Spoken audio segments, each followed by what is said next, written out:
Mimi naitwa Korumbe Babas, mwandishi msomi kutokea Arusha. Leo hii tuko na tafakari ya habari moja ambayo inawahusisha mabinti wawili ambayo kwa Arusha ni kama haijawahi kuripotiwa na chombo chochote cha habari, ukiacha baadhi ya vyombo ambavyo vimeandika vya Dar es Salaam na kwenye kurasa za watu mmoja. Na kwa kiasi kikubwa binafsi yangu mimi naweza kusema kwamba nilichelewa kuiripoti au kutoa taarifa ya habari hiyo ili kupata pande zote ikiwezekana na kupata uhalisia wa tukio lenyewe. Na habari hiyo kwenye mitandao ya kijamii iliandikwa kwamba kuna wasichana wawili wametoweka, yani hawafahamiki walipo, kama sio kupotea. Mmoja yuko anafahamika kwa jina la Karen Malik Didas na Kivona Toroka. Na kwenye taarifa hiyo kuna kijana wa Kitanzania anafahamika kwa jina la Godwin Ndosi alikuwa anatajwa. Yeye ni mfanyabiashara, ana biashara yake ambayo inafanya biashara ya kuwapokea wageni kutoka nje, lakini watu ambao wanaenda sehemu hiyo kwa ajili ya kupumzika, kupata chakula na vinywaji na vitu kama hivyo. Ipo hapa Arusha. Sihitaji pia kwa sababu za kibiashara, na hapa tulipo tumekuja kwa ajili ya kuzungumza na huyo kijana anafahamika kwa jina la Godwin Ndosi, lakini kwa sababu ya kulinda taswira ambayo yeye anaamini kwamba imeshaanza kuchafuliwa, huenda akionekana ama akizungumza itaendeleza watu kutumia muonekano wake au kutumia kile ambacho atakizungumza kupotosha na kwenda kuharibu zaidi. Kwa hiyo mimi nilimpa nafasi ya yeye kumsikiliza, na alimshirikisha wakili wake ambaye ni wakili Moses Mauna. Bana, kuna mwandishi wa habari amefika hapa, kuna 1 2 3, je, naweza nikazungumza naye? Na kwa kukubaliana wote watatu wamenipa taarifa ambayo mimi kama mwandishi wa habari inabidi niizungumze, kwa sababu kwanza sijawahi kutoa taarifa ambayo imekuwa ina mkanganyiko au ya kuonekana kwamba ni ya uongo au ya kupotosha. Kwa hiyo wao wameniamini kwa namna hiyo kwamba sisi tunachokuambia, ungekuwa ni mtu wa gazeti basi tunaamini ungekiandika kwenye gazeti ukakitoa, lakini kutumia picha huenda ikaleta tafsiri ambayo ikawa mbaya zaidi kwa wale ambao wanania mbaya, kwa sababu wao wanalitafsiri hili swala kwamba linafanywa kwa ubaya zaidi. Na moja kati ya vitu ambavyo vilianza kwenye mazungumzo ambayo nilimuuliza Godwin, kwanza kama anamfahamu binti Karen ambaye kwenye habari hizo zote anatajwa kama ni mpenzi wake au mchumba wake, na pia kama anamfahamu huyo mwenzake, na mara ya mwisho walikutana wapi, wakaachana wapi, na kwa nini anataja kwenye hii habari. Godwin alichokieleza ni kwamba kwanza walianza kama marafiki, kwa sababu walikuwa ni wateja ambao walikuwa wanafika mara kwa mara pale, hasa Karen. Na Kivona alikuwa ni rafiki yake ya Karen, lakini Karen alikuwa na marafiki wengi ambao wanakuja pale, mabinti wengi anaenda nao mara kwa mara na nini na vitu kama hivyo. Na anaeleza kwamba kupitia kuwa mteja na nini ndo urafiki wao ukaanza hapo, kwa sababu alikuwa anakuja na rafiki zake, na wakija pale yeye anafanya biashara, kwa maana si analeta wateja. Kwa hiyo ikausogeza huo ukaribu wao. Sasa siku ambayo inaandikwa kwenye vyombo vya habari na mitandao ya kijamii ya siku ya tarehe 20 ya mwezi wa 6 mwaka 2025, naeleza kwamba kutokana na ukaribu ambao walikuwepo nao yeye pamoja na Karen, hapa kule kwenye zile habari inaandikwa kwamba mpenzi na mchumba na nini. Sasa kwa sisi, kwa watu ambao kidogo tuna ufahamu wa sheria na nini, kwa hiyo yeye anamtambua kama rafiki yake, na sisi tutachukua hilo. Na sisi Afrika tu ndio tunaaminiki kwamba urafiki una mipaka, lakini urafiki unaweza ukafanya vitu ambavyo hata wapenzi wanafanya, lakini mwisho wa siku wanabakia kuwa nini? Kuwa marafiki. Kwenye taarifa ambazo tunaziona mitandaoni, sekeseke lilianza tarehe 20 ya mwezi wa 6 mwaka 2025. Hapo sasa tuliweka utulivu kutaka kumsikiliza Godwin. Kilitokea kitu gani siku hiyo? Kulikuwa kuna party kama inavyoelezwa? Anasema hapana, kwenye sehemu ambayo yeye amewekeza kuuza vyakula na vinywaji, na mara nyingi huwa kuna huduma ambazo zina standard ya watalii na vitu kama hivyo. Huwa ni siku ya Ijumaa ambapo huwa wana barbecue ambayo watu wengi huwa wanafanya booking. Kwa hiyo kupitia hiyo event ya barbecue watu wengi huwa wanaenda. Kwa hiyo miongoni mwa watu ambao walikuwepo siku hiyo alikuwepo ni Karen pamoja na huyo rafiki yake. Sasa kilichotokea ni kwamba usiku waliondoka wakarudi sehemu wanayoishi, kwa sababu hawa walikuwa hawakai pamoja. Asubuhi akawa anampigia simu, alivyompigia simu mara ya kwanza haijapokelewa, akamtumia message, na msindikiza rafiki yangu na Kivona ambaye alikuwa anamuita Rahma, na msindikiza Rahma kwa boyfriend wake wapi? Namanga. Baada ya kumwambia hivyo akawa akipiga simu sasa Godwin, simu ikawa haifanyaje, haipatikani, akituma message hazijibiwi. Nipita kama lisali moja hivi, kabidi ampigie dada yake ambaye alikuwa na namba yake, ambaye anakaa Morogoro, dada yake Karen. Nikamwambia naomba umcheki mdogo wako, maana nimemtafuta hapa kwa simu haipatikani, lakini amenitumia message 1 2 3, labda kama namba yake au ya mwenzake huyo mpigie, mwambie kwamba namtafuta. Yule dada yake akacheka akamwambia, bwana wewe tulia, utakuwa umetorokwa tena. Sasa nikamuuliza Godwin kwa nini alitumia neno umetorokwa tena. Akasema kwamba tarehe 4 ya mwezi wa 6 mwaka 2025 Karen alifanya tukio kama hilo kwamba alikuwepo Arusha mjini, wakawa wanawasiliana. Wakiwa wanawasiliana, baadaye simu yake ikawa haipatikani. Dada yake hebu cheki kama atatokea. You know, kwa sababu before Karen yashawahi kudisappear again. Okay. Pale mall. Kwa hiyo Godwin akasema kwamba tukio lilivyojitokeza leo tarehe 4 ya mwezi wa 6 mwaka 2025, alichokifanya kwamba alivyompigia dada yake akamwambia kwamba akatoe taarifa polisi. Kwa hiyo moja kwa moja akaenda polisi, na polisi alivyoenda akaulizwa uhusiano wao, akasema ni rafiki yake. Wakaambia kama ni rafiki hauna hiyo nguvu ya kutoa, yaani kisheria wewe sio mtu ambaye unapaswa kutoa taarifa hiyo, labda ngopo mtu wako wa karibu sana. Kwa hiyo ondoka, kwa sababu wewe sio mtu unastahili, au urudi baada ya masaa ngapi? Masaa 24, baada ya kueleza kwamba pia amewasiliana na dada yake ndio kamshauri hivyo. Kwa hiyo akaondoka. Baada ya kuondoka, kesho yake Karen akapatikana. Umeona akapatikana, maisha yakaendelea. Tukio kama hilo tena ndio likawa limejirudia hiyo siku ya tarehe 21 mwezi wa 6 mwaka 2025. Sasa akarudia kumpigia dada yake. Kwa hiyo dada yake akacheka, akamwambia utakuwa umetorokwa tena, tulia. Umeona akaambia tulia, lakini kama polisi walivyokuambia kipindi kile masaa 24 akipita, wewe rudi katoe taarifa. Na ile first time tarehe 4 ile alivyoondoka akarudi, alisema ameenda na rafiki zake. Kwa hiyo akazima na simu ili usimsumbue. Kwa siku ya tarehe 22 Godwin anaeleza kwamba alienda Central Police kwa ajili ya kutoa maelezo, lakini alipofika pale polisi, kwa sababu yeye alitambulisha kama rafiki, walikataa kuchukua maelezo yake kwa sababu hakuwa mtu ambaye kwa mujibu wa sheria anaweza akachukuliwa maelezo ya mtu kupotea, hasa kwenye issue ya mahusiano. Angekuwa ni ndugu ama angekuwa ni mtu aliyekuwepo naye mara ya mwisho wakati anapotea, labda polisi wangechukua maelezo yake, au kama angekuwa ni mtu ambaye alishuhudia tukio la mara ya mwisho Karen akipotea au akichukuliwa au vyovyote vile, basi maelezo yake yangeweza kutumika kama sehemu labda ya ushahidi na vitu kama hivyo.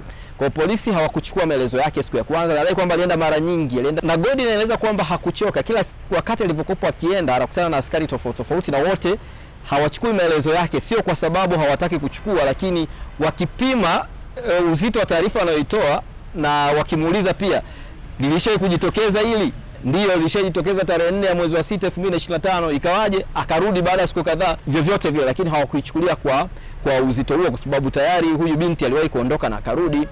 Kwa hiyo anaeleza kwamba alienda kwa siku 10 mfululizo, siku tarehe 1 ya mwezi wa 7 mwaka 2025 ndio aliochukuliwa maelezo kwa mara ya kwanza, na alichukuliwa maelezo akaeleza kilichotokea na nini. Kwa hiyo hizi zote juhudi anataka kueleza kwamba ni kwa namna gani ambavyo yeye ametoa ushirikiano tofauti na ambavyo mitandao inaeleza. Mara ya mwisho wameenda ofisini kwangu, walienda 2 times. Mwezi wa 7 mara moja, achana na yule ambaye alienda kumchukua mahojiano ambayo ni CID kutoka Dodoma. Mara CID wawili tofauti. Wakaja wakarudi mwezi wa 8. Mimi niko nje na hata kwenye stamp zangu zinaonyesha. Kwa hiyo baada ya hapo hakuna polisi ashaendaga kurudi ofisini, kwa sababu nilipigiwa nikamwambia basi nikija nitawacheki. Kama wakija mniambie. So after hakuna polisi ashaendaga ofisini kwangu tena mwezi wa 8, wa 9, 10, 11, 12, wa kwanza, wa pili, wa 3, wa 4, wa 5. Mimi nikawa naendelea na maisha yangu. Lakini akaenda mbali zaidi, akaeleza kwamba ile message ya mwisho ilieleza kwamba yeye Karen na rafiki yake wanaelekea wapi? Namanga. Lakini wakati anaendelea kufuatilia polisi, na moja kati ya vitu vinavyothibitisha kwamba analifuatilia swala hili, na katika ushahidi wa awali unaonyesha kwamba location ya mwisho ambayo Karen alikuwa inaonekana pia alikuwepo wapi? Alikuwepo Namanga. Kwa hiyo ni udhihirisho kwamba na yeye pia taarifa ambayo aliojua akaeleza kwamba mwenzangu anitumia message anaenda Namanga, ukiconnect hizi dot unapata picha kabisa. Godwin anaeleza kwamba yeye alikopo hakai nyumba moja na Karen. yani walikuwa ni marafiki lakini hawakai sehemu moja. Kwa hiyo Godwin anaeleza kwamba yeye sio ushirikiano tu kwa jeshi la polisi, anatoa ushirikiano pia hata kwa ndugu. Mara ya kwanza wakati polisi wanahitaji ndugu zake wa Karen waje watoe maelezo, alituma mara ya kwanza 200,000 kwa mama yake, akaja akatuma 300,000, akaja akatuma 800,000, yani kama 800,000 hivi alishazituma kama tu sehemu ya nauli ya mama atoke kule Shinyanga aje Arusha kwa ajili ya kutoa ushirikiano kwa jeshi la polisi.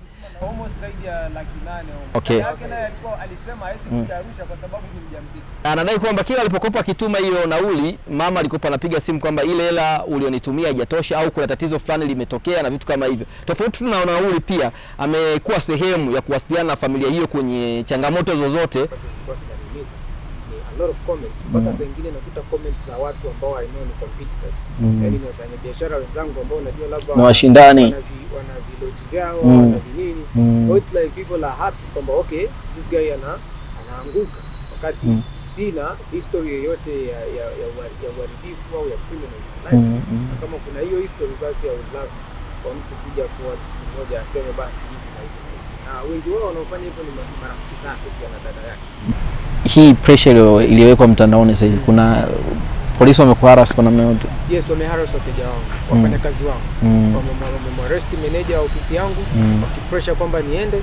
Wamemwarrest dereva ambaye anafanya ofisini kwangu, na leo walikuwa wanataka kumwarrest mzazi wangu, baba yangu, 78, ana kisukari na ana pressure. Wamemwambia njoo, unatakiwa uje ofisi wa polisi. Sasa kutokana na pressure inaendelea mitandaoni, Godwin anadai kwamba kuna watu walishafika ofisini kwake na wakamtishia na kuongea maneno ambayo yalimpa hofu, hivyo ikamfanya siwe anaenda ofisini mara kwa mara kwa sababu alitaka kuondoka naye na yeye akawa amewakatalia kwa wakati huo.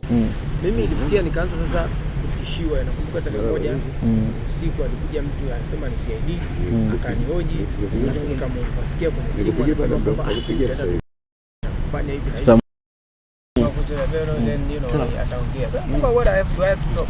Kwa hiyo walirudi siku ya Ijumaa, wakawa wamemkamata dereva wake pamoja na meneja wake, lakini pia baba yake ameitwa na polisi kwa maelezo yake, na baba yake ana zaidi ya miaka 70 na kitu hivi. Kwa hiyo Moses Mauna ambaye ni wakili wake anasema kwamba baada ya interview hii sasa wataondoka na kwenda kuonana na RPC wa mkoa wa Arusha kwenda kujua kulikoni na kujua mstakabali wa hawa watu waliokamatwa. Sasa haya ni ya kisheria kidogo na kupata ufafanuzi. Nipata nafasi ya kuongea na Moses Mauna katika kupiga story zetu, tuone je, kuna chochote ambacho kinaweza kapelekea haya yatokee, na kama kipo chochote Godwin anakabiliwa na tuhuma za namna gani au atakabiliwa na tuhuma za namna gani, na je pressure ya mtandaoni inaweza kapelekea jeshi la polisi kutekeleza majukumu yake bila kufuata utaratibu wa kisheria, na madhara yake ni yapi ikiwa na wakati wanachukua meneja wanawakamata na nini kopo ni wanahisi wewe uko mbali labda bado yuko ndani toka Friday wamemwacha ndani mpaka leo hajatoka. Kuna mtu ameandika pale yuko Arusha lakini akamatwa na kwa hiyo ni pressure mtu sasa mimi nitatoka sababu huyu is not a suspect, sio chochote, anaenda polisi kufanya nini? Hasa hiyo walivyomuita babake, wacha aende naye, aende na mzee, memleta mzee. Na kisheria kweli inaruhusiwa kwamba mimi nina shida na Godwin, wewe ni meneja wangu wa hoteli, nimemkosa Edwin, polisi na kukamata wewe meneja. Hizo ndo unlawful arrest zenyewe. Hajakuwa wanted. Sikuwahi kuambia hata yule CID alipokuja kuniambia kwamba unioji, hakuwahi kuniambia kwamba usiondoke. Hamna mtu mimi. Kwa hiyo sasa sisi anaenda Central kumuona RPC. Pressure inawekwa mtandaoni, hatuwezi tukaibedha kwa sababu inahusiana na watu, japo haijahusisha uhai, bado hamna mtu ambaye anathibitisha kwamba ameuawa, amefanyajwe. Kinachozungumzwa unaona kina meta gradient, yani kina mashiko ya kuwa kosa la kumfanya mtu anayesema kwamba mtu yuko tu mtaani hajakamatwa hajafanyaje. Kwani labda mimi niulize, justice ni kukamata watu? Justice sio kukamata watu.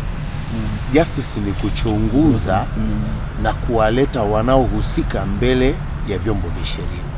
Lakini justice pamoja na kuchunguza kuchunguza, kuna hatua za ukamataji, kuna hatua za kuhoji na kufanya nini. Lakini sasa watu wengi wanafikiri mtu akikamatwa tu tayari wewe ni mkosaji, yani hakuna namna nyingine yote, yani wewe ndio unapotea. Yani watu sisi ni yani jamii ilivyo ni kwamba hivi you are guilty until proven otherwise. Lakini sheria yetu na katiba haisemi hivyo. Wewe ni innocent unless proven otherwise. Sasa hii ndio shida inayotupatia. Wewe ukikamatwa, unasikia mtu amekamatwa, unasikia amekamatwa, huyu anahusika kabisa. Hapana, polisi wanakamata watu ili kufuata hatua za criminal process.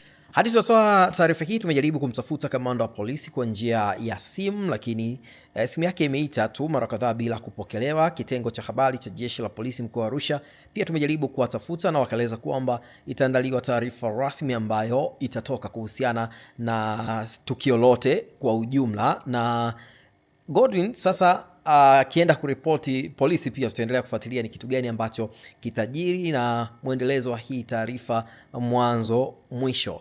Weka komenti yako hapo chini kistaarabu. Mimi ni mwandishi msomi, naitwa Korumba Le Babas.